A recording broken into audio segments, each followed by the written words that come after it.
everybody, this is Strategywizard again, and today I'm going to be doing a review of Abyss, and I'm going to include Abyss Kraken expansion, which combined is a pretty cool little combination. It's published by Bombyx, designed by Bruno Cathala and Charles Chevallier, art history by Xavier Collette. It's ages 14 and up, although I don't think you really need to be that. I think you can do it younger. 2 to 4 players and 45 minutes.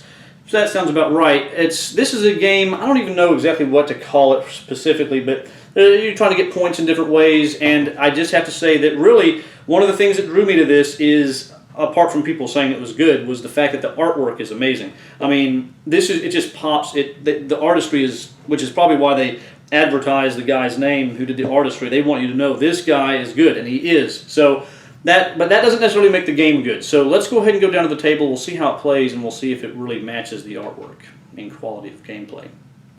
Here I have Abyss set up for 2 players. Everybody is going to get a little shell holder for their pearls, and you're going to get 1 white pearl. And we're going to have a bunch of Lord cards spread out here. There's going to be 6. There's a stack of more over here. We have the exploration deck over there, the monster track. We have the reserve for the pearls, and since we have the Kraken expansion, we have the black pearls, which are the dirty money, so to speak. You don't want to have too much of that at the end of the game because it hurts you. And then there's going to be the Kraken token, which you will use to show. It's just a cool thing to have to show who is the person with the most black pearls at any given point. And then we've got monster tokens, keys, some Sentinel tokens, there's a score pad, and then there's a stack of locations. So there's quite a few things going on here. I have this stuff set over here. There's a loot deck, and there's 4 special locations. I've never played with those because they just add a little more complexity, but it's not really that hard. I just had never played with it because there's already a lot of stuff going on that I'm happy with, and I'm not so sure that they almost seem too powerful. Maybe I should give it a shot, but I haven't yet, but I want to show that later. But basically, the flow of this game is pretty straightforward. You have 3 actions that you can take on your turn. Well, let me rephrase that. At the very beginning, before you take your main actions, if there's an empty slot, let's say one of these lords or 2 of these lords are missing, then you can spend one of your pearls, or more if you have more, to 1 pearl per slot to add more cards back here. That's an optional thing that you can do.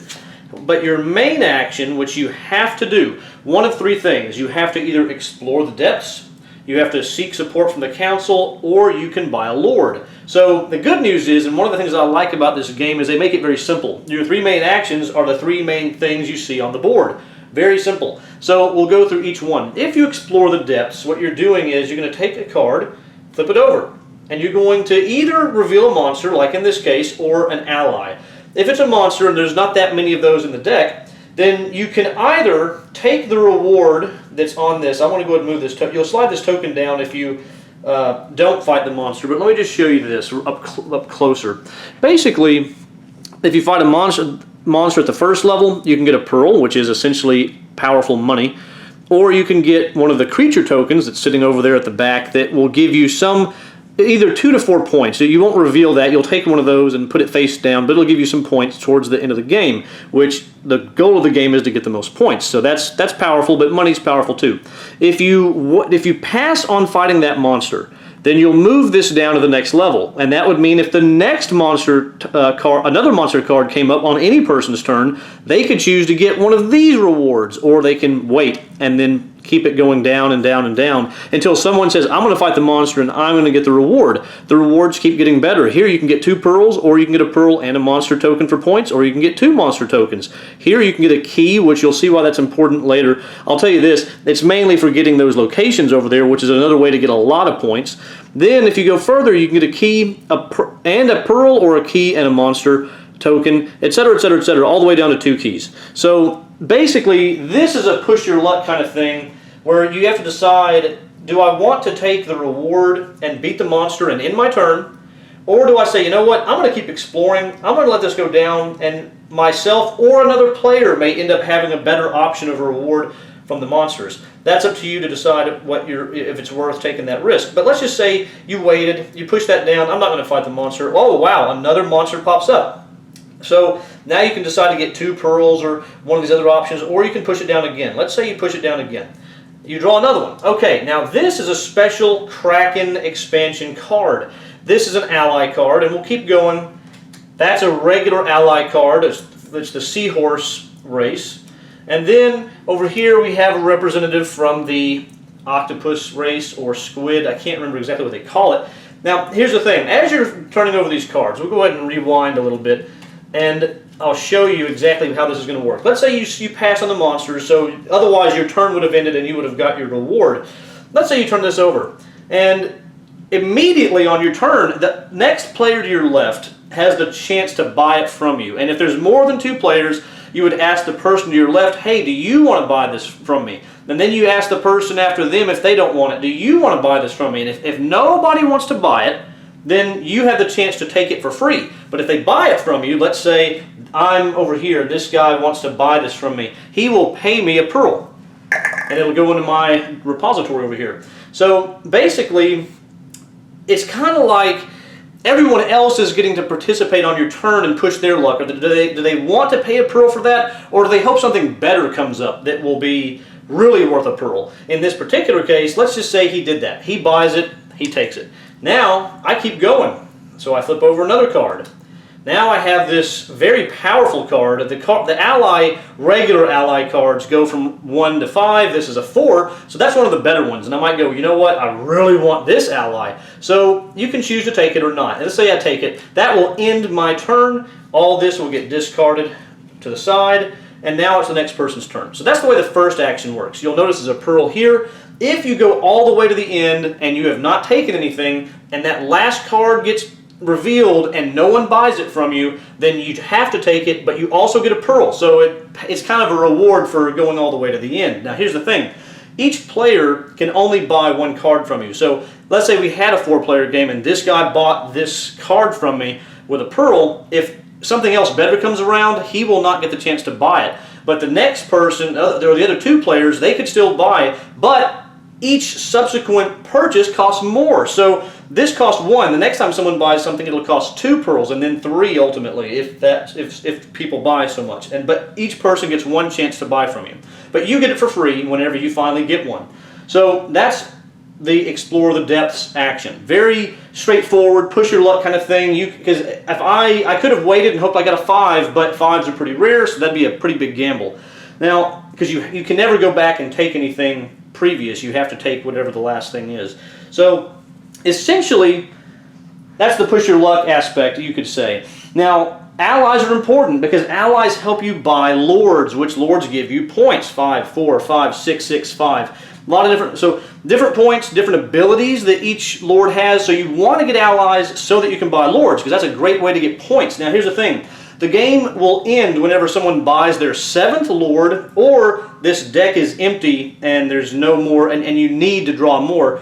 But I've never seen it end that way. That would be kind of tough. In fact, with the expansion, I'm not 100% sure if it's possible because it adds more lords. So presumably, just imagine, it will end when someone gets their 7th lord purchased in front of them. So you want to get the allies for that reason. Now here's the thing. Let's just say I had gone a little further. Let's say I had gone all the way to the end. I had the 2 monsters, and then I had that, let's say this was the last thing, and I took it. I would take that, I'd get a pearl from the supply, this would be mine. These cards will come down into their respective pile. This is a seahorse, so it goes here. The shell icon matches here, so this will go here face down. The second action, which is to get support from the court, basically, you just take one of these stacks, and you can take whichever stack you want, but you can't look at the cards. So you have to remember, where did the good stuff go, or what is there really enough good stuff? In this case, they're both good. I think they're both 4s. Yeah, that's a 4. That's powerful. And a shell that's a 4. The thing is, as you continue to explore the depths, these could get 3, 4, 5 cards in them, and then someone will just come and sweep 5 cards up. So you have to be careful and not give somebody a bunch of great stuff. You want to pick these up as they start getting good. And of course, the last thing is you can buy a lord. So let me show you 2 examples. That way this will be pretty clear. Okay, let's see here. This lord is of the jellyfish race. He's worth 5 points. He gives you a key, which helps you get a location. And he has a text ability. Whenever you request support from the council, which is whenever you take one of those stacks, add 2 stacks to your hand instead of 1. That is hugely powerful. Now, how do you buy this guy? Well, you'll notice it says 7 right here, and it shows the jellyfish race. However many bubbles, in this case, this guy also has 1 bubble, but it's generic. You have to spend this many ally points of the designated race. You have to spend 7 points of jellyfish to get this guy. That's a lot of jellyfish points. So not so easy to get, but he's also really powerful, as you can tell, because getting 2 stacks could be a humongous, it'd be a great moment for you. And in this case, the counterfeiter, you also get a key, and this says when purchasing something, you can use 1 nebulous, even if you still have pearls. Now that has to do with the black pearls, and we'll talk about that in a little bit, but that's a very powerful ability. This is generic, so you have to spend 7 of any race, but it has to be only 1 race. You can't use 7 of whatever you want. It has to be 7 crabs or 7 shells, etc. 7 of one type of race. Now, the exception to that general rule is someone like this. This guy's a good example. The schemer. The schemer, he doesn't give you a key, but there's 3 bubbles. What this means is you have to use exactly 3 different races. One of them has to be the tentacles, but the other 2 could be whatever you want, but it has to be a total of exactly 3 different races that total 8 or more points. You don't get change back, so if you spend more, you just lose it. And this arrow means that his ability happens as soon as you get him. After that, it's over. You don't get to, it's not a permanent ability. In this case, you may discard one of your other free lords and replace it with the top one from the deck. So you can just discard one of your lords that's not attached to a location if he had a key, and then you just draw 1 from the deck and hope it's good. So you'll notice there's 2 pearls here. What'll happen is, as you're buying these lords and they're all disappearing, let's say you buy this one. These arrows show that everything slides down. If you finally buy so that there's only 2 left, you'll get 2 pearls for buying the lord that was in that spot, and then everything automatically refills. So that's, if you don't want to have to spend a pearl per lord to refill like you can optionally at the beginning of your turn, you can wait for this to happen and then it'll all refill itself. But whoever takes that one right here will end up getting 2 pearls, which is pretty powerful. So people will be getting their lords, trying to get up to 7. Now, whenever you use your allies to buy, so let's just grab a few allies. Let's say that you spent allies to buy a lord. And you have different varieties, of course, different races, the seahorses, the jellyfish, the shells, and everything. Whenever you buy, let's say I used these to buy some lord, you always get an affiliate unless you use unless you use only Krakens. Krakens cannot affiliate, which is one negative that they have. But the regular races, whenever you buy with them, the lowest value will be yours as an affiliate, so you'll keep it. The other ones will get discarded, but the lowest, and if there's a tie for lowest, you choose which one you want, you'll keep it. So that's important because at the end of the game, you're going to get points for the highest value affiliate in each race, which means sometimes it's worth it to spend extra. Let's say I could buy something with a 5 and a 5. Let's say I had a 5 seahorse and a 5 shell, but I didn't really need to spend that much. But I would get a 5 value card as an affiliate, which will get me 5 points at the end because the lowest would be 5 if that was the case. In this case, the lowest is 2, so I have to keep this. But that's going to give me 2 points at the end of the game, and who knows, maybe later I'll get a more powerful affiliate if I'm so lucky. So that's one of the important things about affiliates and why you really want to have a lot of high value ones, because you can get a lot of bonus points at the end of the game. The highest value one, the higher the value, the better. You really want to focus on that to the best of your ability. Now, so those are the 3 main actions: exploring the depths, getting support from the council, taking stacks, and then buying lords, which ultimately helps you win the game. The other important thing to note is this: whenever you're buying lords and you get keys, or you get keys from the monster track, once you have 3, you're going to get a location. You can either take one of the visible locations, or you can draw 1 to 4, your choice. You can draw 1, 2, 3, or 4, and look at what they offer you. Now let me come over here and we'll look at some of these. These locations do a variety of different things. So let's say I drew 4 and I was going to pick 1. That sounds awesome, doesn't it? It'll tell you exactly how the points work. So you immediately switch this location with a location of your choice from the deck. Well, that's powerful. You just basically get to swap it with anything and see what other awesome stuff there is. This is, okay, 3 points for each of your affiliated allies from the shellfish race +3. So the more shellfish allies you get, you'll get more points plus 3 more points. So if you're getting a lot of shellfish, you want to get this. This is +3 for each of your affiliated allies from the squid race +4. Nice.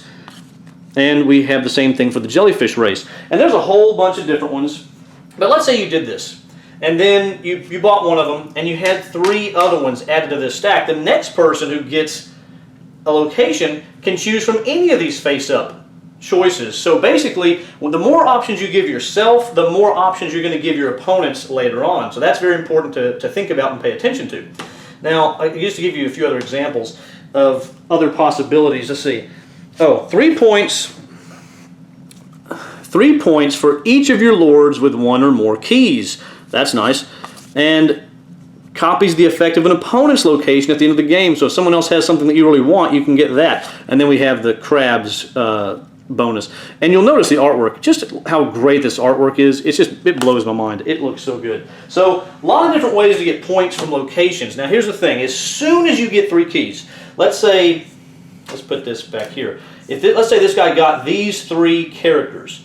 Immediately, they have 3 keys. You're going to have to get a location. And you're going to show that they were what used, how you got the location by putting them underneath it, which hides their power. Their power is no longer usable. Their keys bought the location. You can't use their abilities anymore. So you need to be careful, because as soon as you get that 3rd key, you're going to be losing your abilities more than likely, which is kind of a bummer. Now, I've got a lot of things I want to mention before we move on to my final thoughts.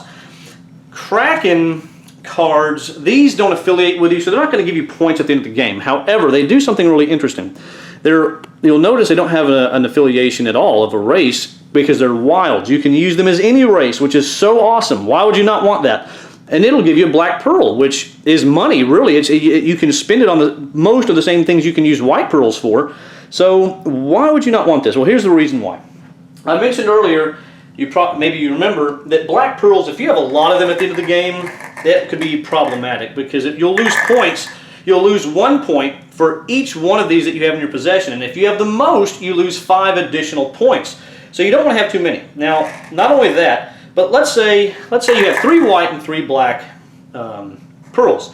Whenever you buy, you can use pearls in a variety of different ways. You can give a pearl to someone to buy one of their cards. You can also use pearls to help you buy one of these lords. Let's say, in this particular case, it takes 7 of one race of any type. Let's say you only had 5 of a 5 card of a race, and you're like, man, I don't have enough to get 7. You can spend 2 pearls to bridge the gap. So you could go, I'll play my 5 seahorse and play 2 pearls. That gets me to 7. I can buy this card. Great. But black pearls work the same way, except you'll also remember that I said that a regular pearl can be used to refill here. You cannot use black pearls that way. That's an easy way to blow through your black pearls, but you can't do it. So you have to, here's the thing. First of all, you have to use your white pearls first. You cannot spend black pearls until your white pearls are all gone, and then you can only spend 1 at a time. Now, you will spend 1 at a time if you use a black pearl to buy from someone on the Explore the Depths track. But whenever you're spending it to buy lords, you can only spend 1 at a time. So in the case where this guy had a 5, but he needs 7, he could only spend 1 black pearl. That'd get him to 6. That's not good enough. So black pearls are harder to spend. You can't use them to refill this. So you spend them slowly, and you can't spend them until your white pearls are all gone, which means that once you get a lot of them, it's very hard to get rid of them. So you have to be careful how many you get. And even if let's say you hold these, let's say you get several Kraken cards and you never spend them, you're still going to end up getting the black pearls from them at the end of the game, which means, bummer, you can't stop it. Once you have these, you're going to get those black pearls, and they're going to count against you at the end of the game. So you have to be very careful. The only other thing that I really want to mention, I guess 2 things. These Sentinel tokens, these go with, like this particular one. The artwork's different, but it ties to a specific character or lord. These let you, if you buy the lord that goes with one of these, you get this token, and you can use it to block off. You can say, hey, only I can ever get that lord. It's locked for me only. You can buy other things along the way, but no one else can get this one until you do. and you don't ever have to get it. You can just have it locked forever. You can lock a stack over here if you want to, or you can lock a specific location that's visible. So these are powerful for that reason. You can really mess up people who might be going for a certain strategy. You can see, ooh, they need a certain location to get points, and you can block it, or if you know you need one specific location that'll get you lots of points, you can lock it for yourself. So that's really handy. Now the way these work from the Abyss expansion, you'll have, whenever one of these comes up, you're going to use this loot deck. This loot deck has a variety of different cards that give you points. You're going to flip one over. Let's see, there's a lot of, I think the lower the value, the fewer there are. There's only a few 3s, there's a lot of 7s and 6s. So what's going to happen is you're going to flip one over. Whenever you flip it over, you will immediately, in this case, you draw the top card from the Explore the Depths deck, and if it's an ally, you keep it. If it's a monster, you move the track down, and then you throw it to the side and discard it. But if it's an ally, you get to keep it. That's great. And you get 6 points. Wow, that's a lot of points to get. Then you can choose to go again. Let's say you flip over another one. Ooh, you get 3 more points, and you get a key. That is huge. So let's say you go again. You go, oh, I think I can do it. Oh, 5. You get a monster token, which is more points, and you get 5 points. So right now, look at this. You have 11, 12, 13. You have 14 points, and you got a card that's more than likely an ally. You got a key, and you got this monster token. That's huge. Let's say you go again. Man, 7 points. You are racking up. This is ridiculous how many points this person would have gotten. Let's say you go again. Okay, now, whenever you have a duplicate number, you'll get the, I guess, the ability here, but you'll discard these immediately, and this is what you're left with. You still get all the stuff. You'll still get your monster tokens, but as far as the points on the cards, you'll get these points, and of course you'll still have the key and everything else. So you'll still, in this case, you still get 16 points and the stuff on the cards, the key and everything. That's huge. So granted, if you drew a 7 right off the bat and you drew another 7, you would get nothing because the 7 doesn't give you any reward. And if the second thing's a 7, you would discard both of them and you'd have nothing. So it is possible to get nothing, but the possibilities of what you could gain are just epic. So I'm afraid of how powerful that is, but I should still try it at some point. Now, that being said, again, whenever the game's over, it'll end whenever someone has bought their 7th Allure, including the ones that are under here, under locations. And whenever you do so, whenever someone gets their 7th Allure, you are going to tally up your points. Points come from the lords you've purchased. They're going to come from your affiliates, whatever the highest value affiliate that you have in each race will give you that many points. You're going to get points from any of these tokens, these monster tokens that you might have gotten over the course of the game. So by the time it's over, you're going to have a lot of points. And the score, this is actually pretty handy. This score pad, they give you basically, you have, whoever's name, Strategywizard, Ravager, whatever. However many, you get the points from your locations. So whatever the location says you get points for, your lords, your affiliates, your monster tokens, and then you sum it all up here to see who has the most points. And then game over. So that is how you play Abyss. Let's go ahead and go back up and I'll tell you what I think. Okay, so you've seen the way this game works, and I don't know if understanding the way it works is enough to know how good it is, but I'll say this, little tiny spoiler, it is good. How good, I'll tell you in a second. But this game, it's unique. The component quality is superb, and that's not just the artwork. I mean, the pearls are great. Just the way they almost look like real pearls, and I mean, they're just awesome little things. I'm actually fascinated by how good they are, and just the way they plop down in the little shell thing, and then you kind of get addicted to kind of swirling around like this. I mean, it's just great. Wonderful quality. I'm just very happy with all the components. Even the little Kraken miniature, it's excessive. You don't really need this to be able to show who has the most black pearls. I mean, it does help because, if one of the rules is that if someone ends up tying with somebody else as having the most, the person who just tied with the most gets this, and that does help identify, okay, this is the guy that actually is the one who's going to get punished at the end if things don't change. But man, that miniature, you don't really need something that awesome, but it's cool, so I'm not going to complain. I like it. So component quality, absolutely just knocked it out of the park.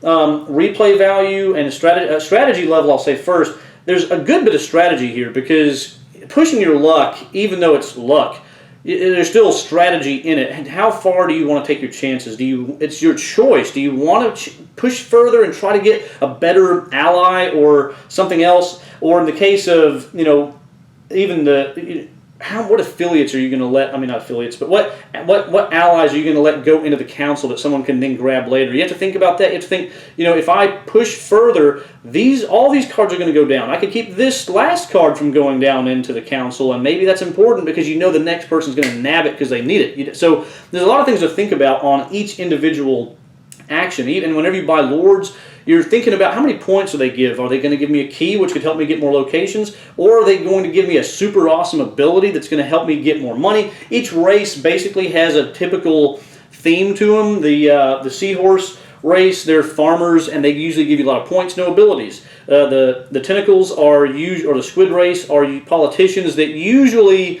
They don't necessarily give you a lot of points, but they usually give you interesting abilities that affect the lords in certain ways. And all the races have their own thing. The crabs are military, so they usually affect other players, attacking them in some way. So I like that variety, and that's awesome. And it makes it to where you're constantly thinking about, what makes sense for me to do? What kind of lord should I get? Or should I push my luck on the locations and try to draw a lot and hope I get something good, but then also leave more options for my opponents?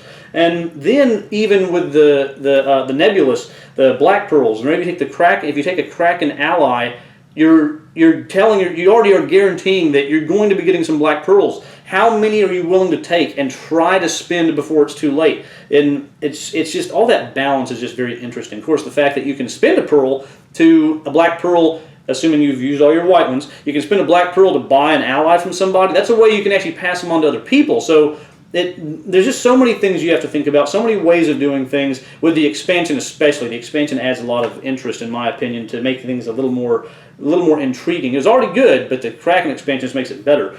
So replay value to me is very high because the way you push any game would push your luck to me as an automatic built-in replay value. But the fact that they have so many different lords that could pop up and you don't know who's going to be available, what you're going to get a chance to buy, the way you're struggling with the black pearls and trying to figure out what you want to spend on. Do you want to take a lot of them and try to spend them to the best of your ability? And I don't know, there's just so much stuff. And then the locations as they come up and trying to figure out which ones you want to go for to try to get the most points. And then even the monster track, do I want to fight the monster and get the reward, or do I want to push it off, let the reward get more powerful and hope that I get it? There's so many cool things going on here. So, just to go ahead and let it all out, this game is a 9 for me with the Kraken expansion. Without the Kraken expansion, probably an 8. Kraken moves up to a 9 because to me, the Black Pearls in particular are really awesome. I mean, you get more lords, you get more, locations and all that kind of stuff, and that's great. But the lords and everything matter, and I like the other tokens that you get.